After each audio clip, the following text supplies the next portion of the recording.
For the past 9 days, I've been playing in a huge chess tournament in Stockholm, Sweden, called Rilton Elo.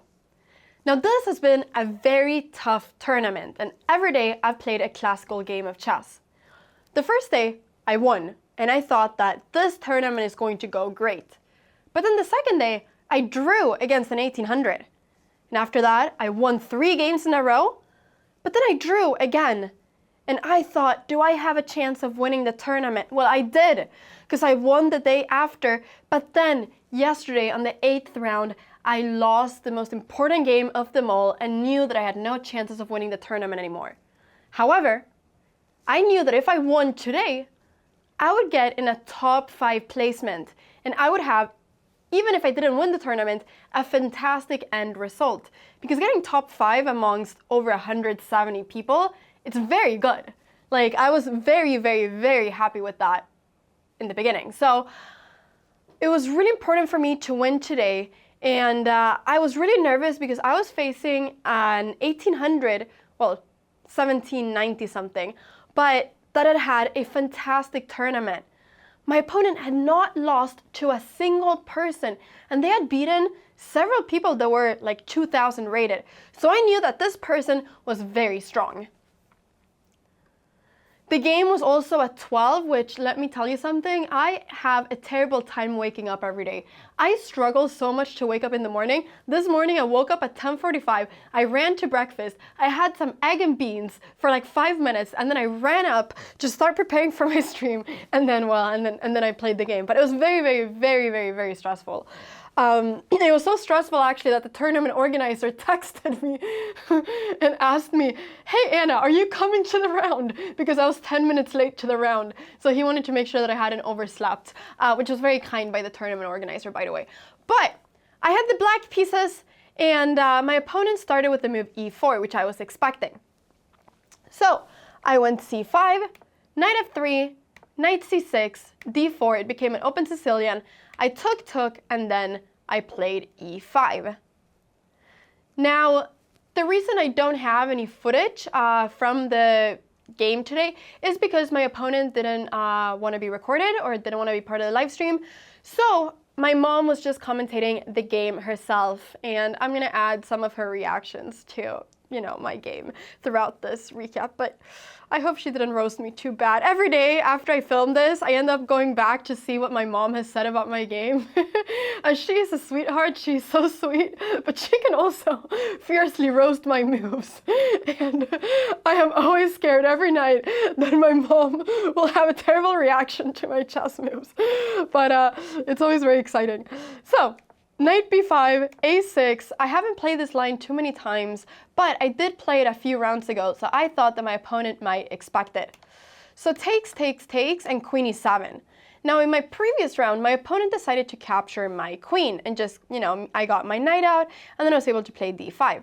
Now, this time, my opponent played queen d1 and went back all the way with the queen, which is the best move and the main line. Because I have never played this position before, I started feeling like, oh no, I've kind of forgotten theory. So I knew that I had to get my knight up pretty quickly. And then here I spent some time thinking because I realized that this was a big threat. And when I realized this, I remembered what I was supposed to do. I was supposed to push up my pawn 1 step. And then after she goes bishop to g5 to get the knight over here to d5, bishop e6 is the idea. So that when she puts the knight in the center, I can take it and then retreat with my knight. And this move looks a little bit funny because I'm going back all the way to b8, but the idea is just simply that I'll be able to put it on d7 and have a very good knight over there. So this position is around equal. Now here, I thought that bishop e2 would be played, but instead c4, I got my knight out, and then bishop d3. Now it's Anna, she's thinking, and I think this is good that she's thinking. She has been playing quite quickly. Anna has spent like 16 minutes plus 6.5, like a little more than 20 minutes, but this is absolutely fine. So this bishop is kind of looking towards my king, but I'm kind of sometimes threatening to go e4. So my opponent here, I castled, and my opponent castled too. And then I spent some time thinking, and I thought, you know what, it is time for me to go e4. The reason I went this was because I felt like if she could stop this move, then it would be very, very, very hard for me to kind of find a plan. I didn't really know exactly what my plan was. I didn't want to go knight c5 because she's going to be able to push b4. So I felt like me getting, you know, the space that I will after this move was very important. So I went e4, threatening the bishop, and instead of moving it, she just went rook e1 to put the rook on the same file as my queen. So I played queen e5, and then just threatening the bishop. And actually here I thought that like the bishop would move. I knew that if she took my knight, that this would be really, really, really good for me, because this bishop is just the monster in the position. This bishop is not as good because these pawns are in light squares, but this bishop is the monster. This is my #1 enemy right now. Queen d2 was played, which is a very strong move, because if she would go back with the bishop somewhere, I can probably just simply take on b2 and then just start picking up pawns like, you know, like it's Christmas. So queen d2 was played, just defending everything, the pawn and the bishop, very good move. Then now I went queen f5 because I thought that I have to get the queen out of the e file to actually threaten the bishop. Oh, she played queen f5. She played this good move, queen f5. I'm so happy to see that. That's a very good move. Now white has to make a huge decision. White actually only have 5 moves to choose from here. So the bishop was moved back, and I was feeling pretty good here about my position. I felt like I had everything under control. I went rook c8. Maybe it's better for me to bring the other rook, actually. I think this is the rook that I should bring, but it was maybe hard to know then. But I brought the a rook, which, you know, makes sense because it's the rook closest to the square. But sometimes you shouldn't judge a book by its cover, and sometimes things are not the way you think they are. And b3 was played. Now here, I realized that I can do 2 things. I can either go rook e8 and just get my rook to a better square and do a slower move, or I can do the most active, pushy move out of them all. And you know me. You know that I'm the kind of person that always does the pushy move, because I am an impatient person and I do not like to wait. And when I see a plan that I like, I just go for it, which is, you know, one of the reasons my mom roasts me sometimes. She thinks I should be more patient and that good things take time, but I like to do good things immediately. So here, I decided to go for b5, which is the second best move. Now, what is the idea of this? Well, the idea is that if my b pawn would be captured, then this d5 pawn would become very, very weak. It would be completely isolated, and I'd probably be able to win it. I'm also immediately threatening to take this pawn, and my opponent cannot capture on b5, because if this, I have rook takes c2, getting both bishops for my rook, and 2 bishops is better than a rook. So I would win material here. So the move that was played was f3, which I thought was a very strong move, and I think that I kind of had not really seen it. I had seen it, but I hadn't really like given too much attention to it, but I think this is one of the strongest moves. Here, maybe I should go rook e8 to defend the pawn, but I got really worried about my opponent being able to capture and then somehow being able to like put extra pressure on this, or maybe first capturing here. That's what I was scared of. I was scared of takes, and then I was scared of bishop. Was I scared of this? Yeah, I was scared of something like this. I wasn't too happy about this position after it takes and rook e1. So this is the reason I didn't go for rook e8. I was really scared about the takes. So instead here, I decided to go and capture this pawn. Now she captured this pawn first, because if she captures back here, I'll just be able to take it. My rook will be pretty active. So she took queen e5, queen got threatened, had to go back to e7, and now rook e2. And this was maybe the first move that was played that I felt like was maybe a little bit slow for her. I was more worried about a move such as capturing on c4, and then after this bishop d3, and then I was gonna go rook a4 to defend everything, but I thought my rook was a little bit out of place here. But rook e2 was played, and we were both starting to get low on time, and I realized that I had to take advantage of the fact that I had more time than my opponent. Can you believe it? I had double my opponent's time. This was a rare occurrence of my life. I was extremely happy. I couldn't believe that I had more time. So, obviously at this move, I spent almost all my, no, not yet, but soon I spent almost all of my extra time.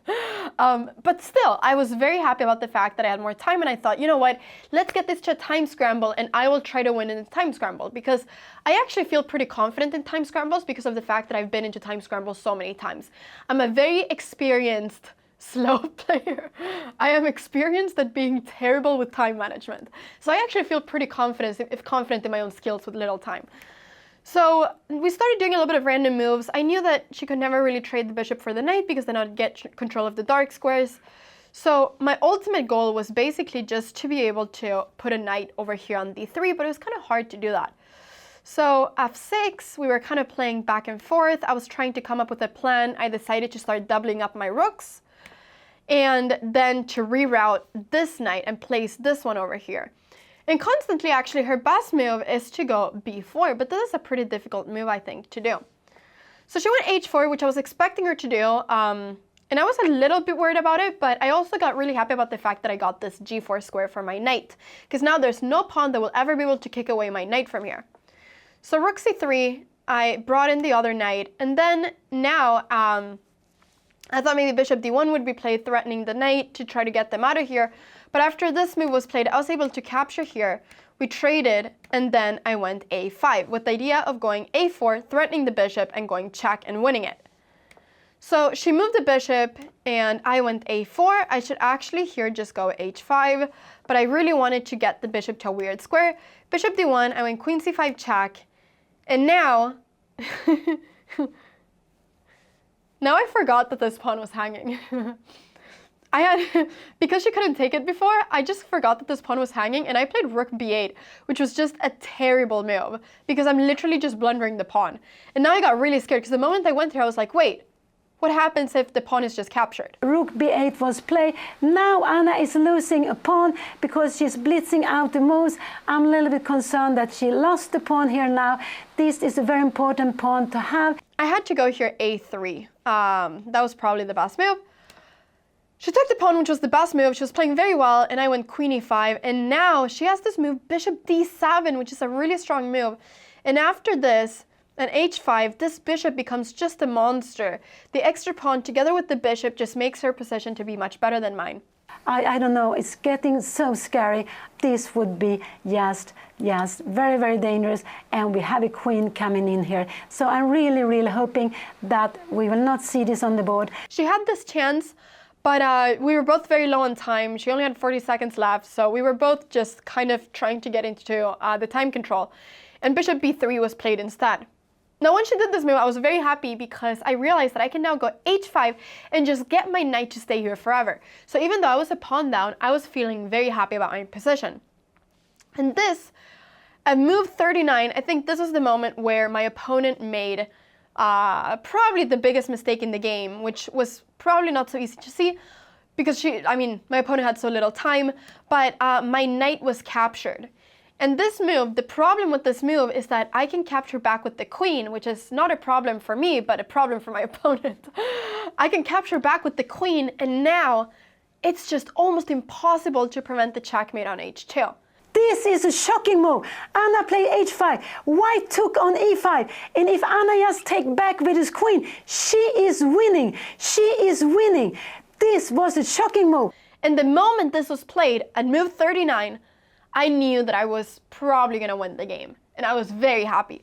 Because the only way that it can be stopped is by going g3. But now I'm able to capture the pawn. And not only is it equal pawns now, I'm also going to win this h4 pawn.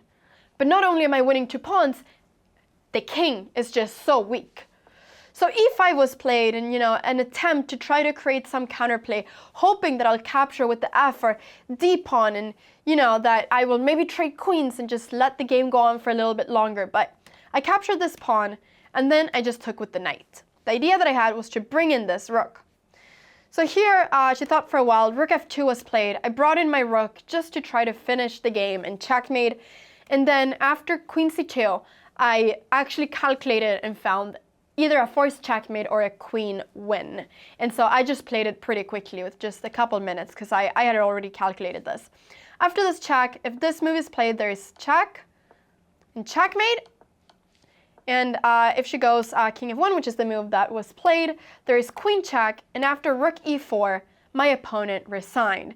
Because if she would go here, I would have a checkmate in one move, and if the rook was taken, then I would be able to capture back and just win the queen. And now Anna won. She won that game. Her opponent decided to resign. Anna won the last game. So she took 7 out of 9. She's going up to the top. So I won the final game of Rilton, and I am so happy because I ended up taking 7 out of 9 points, which is amazing.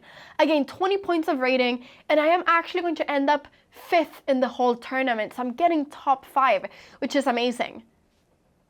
And I think that gives me like $200.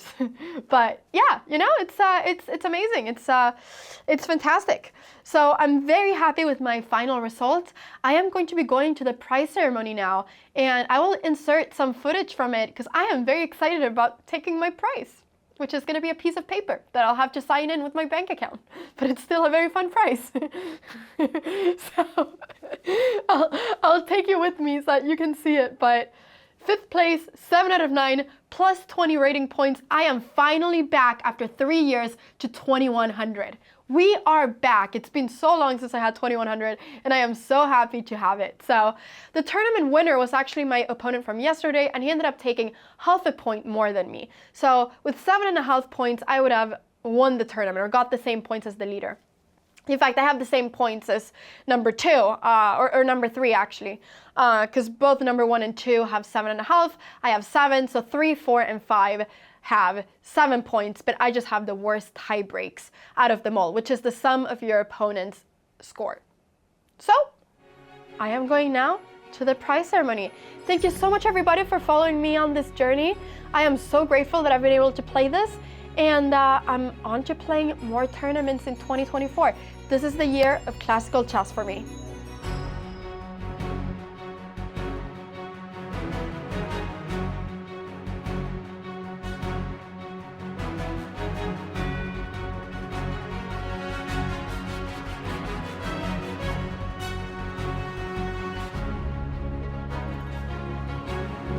First place, Anna Cramling.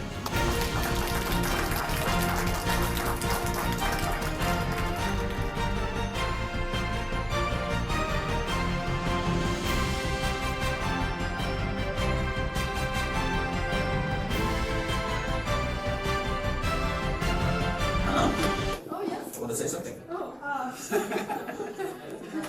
Thank you so much for allowing me to stream in this tournament. My goal is to try to get as many people as possible into chess, and that is why I love doing what I do. And people love seeing this tournament. This is one of my favorite tournaments in the world, so thank you so much for allowing me to stream here. Thank you.